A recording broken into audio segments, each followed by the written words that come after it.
அதை பேசுவதற்கான தகுதி அவர்களுக்கு இருக்கிறதா, அருகதை இருக்கிறதான்னு ஒரு கேள்வி இருக்கிறது.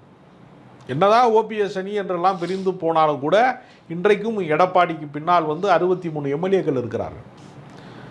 அதிமுக சார்ந்து 66 எம்எல்ஏக்கள், இவரோட இருக்கிறவங்க 63 பேர். பாஜகவிலே இருக்கக்கூடிய 4 எம்எல்ஏக்கள் அதிமுக கூட்டணியினால் வென்றவர்கள். அப்போ எப்படி போனாலும் ஒரு 70 எம்எல்ஏக்களை இவ்வளவு பெரிய விமர்சனத்துக்கு பின்னால் தூத்துக்குடி துப்பாக்கி சூடு சம்பவம், சாத்தான்குளத்திலே நடந்த படுகொலை சம்பவம் போன்றதெல்லாம் நிகழ்ந்ததற்கு பின்பும் கூட, அரசுக்கு எத்தனையோ கெட்ட பேர் இருந்த பின்பும் கூட, பாஜகவோடு கூட்டணி சேர்ந்ததனால் அவருக்கு ஏற்படக்கூடிய பாதகங்களுக்கு பின்னால் கூட 70 எம்எல்ஏக்களை பெறக்கூடிய வல்லமை வலிமை அதிமுக என்கிற கட்சிக்கு இருக்கிறது. அது மட்டுமல்ல, அவர் தொடர்ந்து அரசியல் களத்திலே இன்றைக்கும் அவர் எதிர்க்கட்சி தலைவராக இருக்கிறாரு. அவருக்கென்று ஒரு வாக்கு சதவீதம் இருக்கிறது. கடந்த தேர்தலிலே கூட அவர் ஒரு 20% வாக்கு வங்கி நிரூபித்திருக்கிறார்.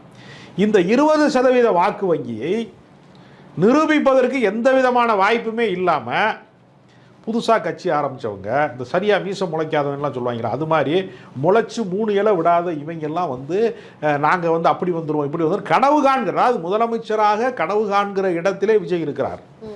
ஆனால் எடப்பாடி பழனிசாமி உண்மையிலேயே முதலமைச்சராக 4.5 ஆண்டு காலம் பதவி வகித்திருக்கிறார். இரண்டு எப்படி ஒன்றாகும்?